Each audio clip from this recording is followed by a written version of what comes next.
안녕하세요. 송산케미TV입니다. 자, 이번 영상에선 세력들의 매집 패턴과 급등 전에 꼭 하는 행동에 관해서 살펴보려고 합니다.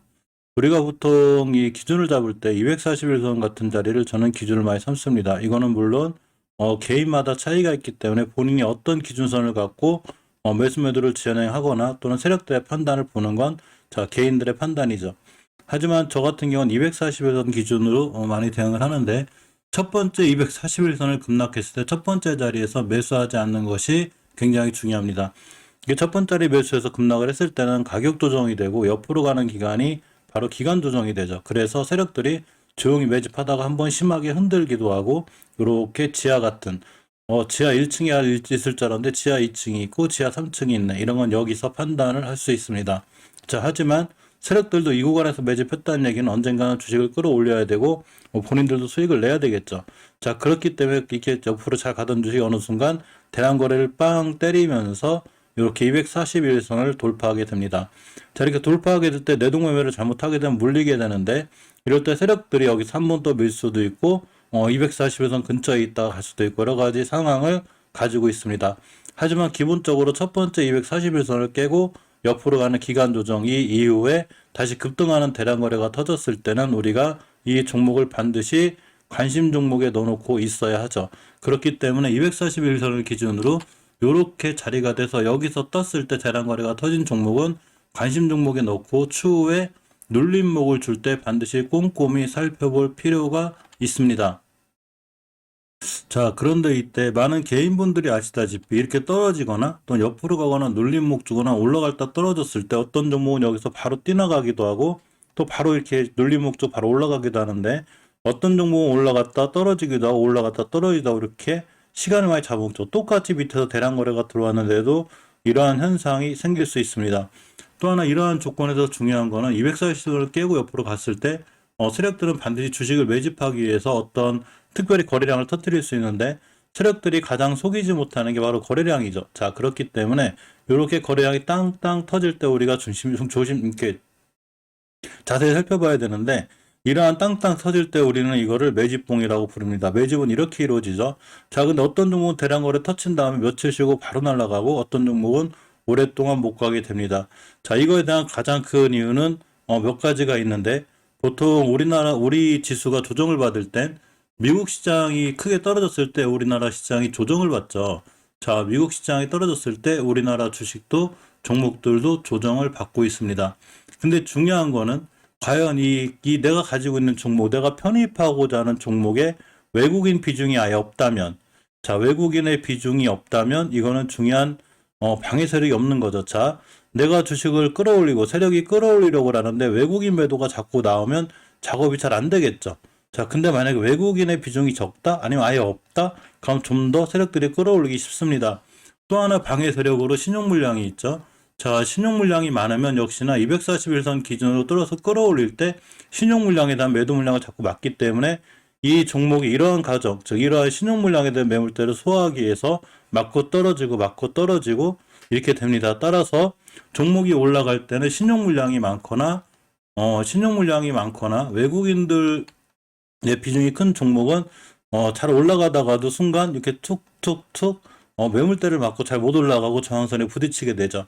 그렇지만 거꾸로 생각해 보면 신용 물량이나 외국인인 물량이 없다는 얘기는 잘 올라갈 수 있는 이런 확률이 있습니다.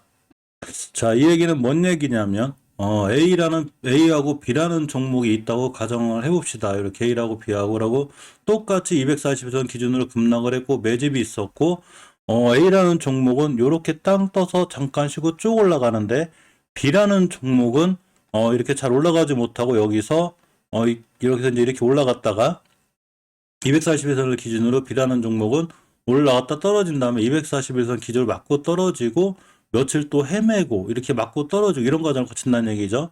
자, A라는 종목은 241선 기준으로 맞고 떨어지고 바로 올라갔는데 B라는 종목은 자꾸 못 올라가는 이유가 뭘까 생각해 보면, A라는 종목의 외국인 비중을 보면 아마 거의 없을 거예요. 0.5%, 0.6% 이렇게가 됩니다. 근데 B라는 종목은 외국인 비율도 2%, 4%, 5%가 되고 신용 물량도 6%, 8%가 넘어가죠. 이렇게 되면 A라는 종목이 똑같이 241선 기준으로 매집해서 뛰어나갔을 때 훨씬 빠릅니다. B라는 종목이 훨씬 느리게 되죠. 물론 그렇다고 해서 B라는 종목이 안 가는 건 아닙니다. 언젠가는 이 B라는 종목도 이렇게 240도 깨놓고 옆으로 가면 여기서 떠나가거나 이렇게 올라갈 수는 있지만 아무것도 없는, 즉 신용 물량도 적고 외국인 물량도 거의 없는 종목은 훨씬 더 빠르게 올라갈 수 있습니다. 이 차이가 바로 지수가 무너졌다 살아났을 때 가장 빠르게 뛰어나가는 원인이 되죠. 예를 들면 예전에 제가 모다이노칩에 대해서 예를 한번 들어보면, 자, 모다이노칩은 우리가 똑같이 얘기하는 241선을 여기서 깼죠.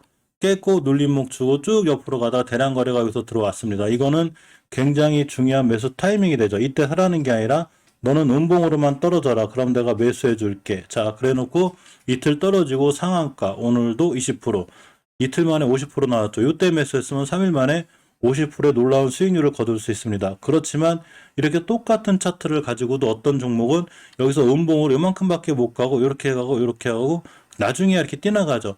이거에 대한 가장 큰 차이는 이 친구의 바로 신용 물량과 외국인의 비중에 있어요. 자, 신용거래 일자별 추이를 보면 실질적으로 신용융자 잔고율이 굉장히 적죠. 즉 신용 물량이 거의 없고, 또 외국인의 이 지분율을 좀 살펴봐도 굉장히 적은 걸 알 수 있죠. 자, 외국인의 지분율이 0.15%죠. 1%도 안 됩니다.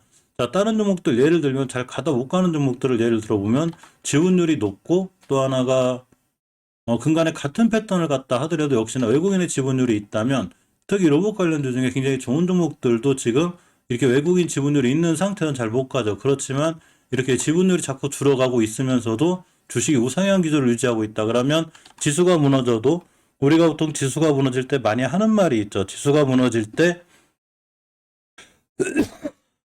외국인의 매도세가 거세기 때문에 주식이 잘 못 올라가는 경우들이 있죠. 그렇지만 역시나 외국인의 지분율이 적다면 외국인들이 팔 물량, 즉 매도 물량이고, 세력들 입장에서 보면 방해 세력이 없는 거죠. 그렇기 때문에 방해 세력이 없기 때문에 역시나 주식이 좀 더 빨리 올라갈 수 있는 이런 상황이 됩니다. 우리가 어떤 주식을 매수해서 빠른 흐름이나 빠르게 올라가는 걸 바랄 때는 외국인의 지분율이라든가 신용 물량 체크를 꼭 해보는 게 굉장히 중요할 것 같습니다. 따라서 미국 시장이 무너졌을 때, 미국 시장이 무너졌을 때 우리나라 시장도 많이 무너지게 되죠. 그러면서 불안을 느낀 외국인들이 달러가 올라가거나 이렇게 돼버리면 우리나라 시장에 있는 종목을 매도를 하고 이렇게 탈출을 하게 되죠. 자, 그렇기 때문에 시장이 끝나고서 우리가 많이 보는 게 오늘 외국인들이 얼마를 팔았지, 얼마를 매도했을까, 또 기간은 얼마를 샀을까를 항상 체크하게 되죠. 자, 그렇지만 어차피 이 종목에 외국인의 물량이 별로 없다. 내가 산 종목은 외국인의 물량이 별로 없는데, 이 얘기는 외국인이 팔 게 없다는 얘기가 되죠. 근데 위치가 241선을 기준으로 이렇게 엄청나게 높은 데가 아니라 어떤 세력들이 이렇게 떨어뜨리고 매집해서 이때 달려나가기 시작하는데도 불구하고 외국인들이 없다? 자, 그리고 신용 물량도 없다? 이 얘기는 세력들 입장에서 봤을 때 방해 세력이 없는 거죠. 방해할 세력이 없고, 쉽게 얘기하면 매도 물량, 즉 부담이 되는 매도 물량이 없는 거죠. 그렇기 때문에 좀 더 쉽게 반응하고 잘 올라갈 수 있습니다. 자, 이상 영상 마치고 항상 좋은 투자, 성공 투자 하시기 바랍니다. 감사합니다.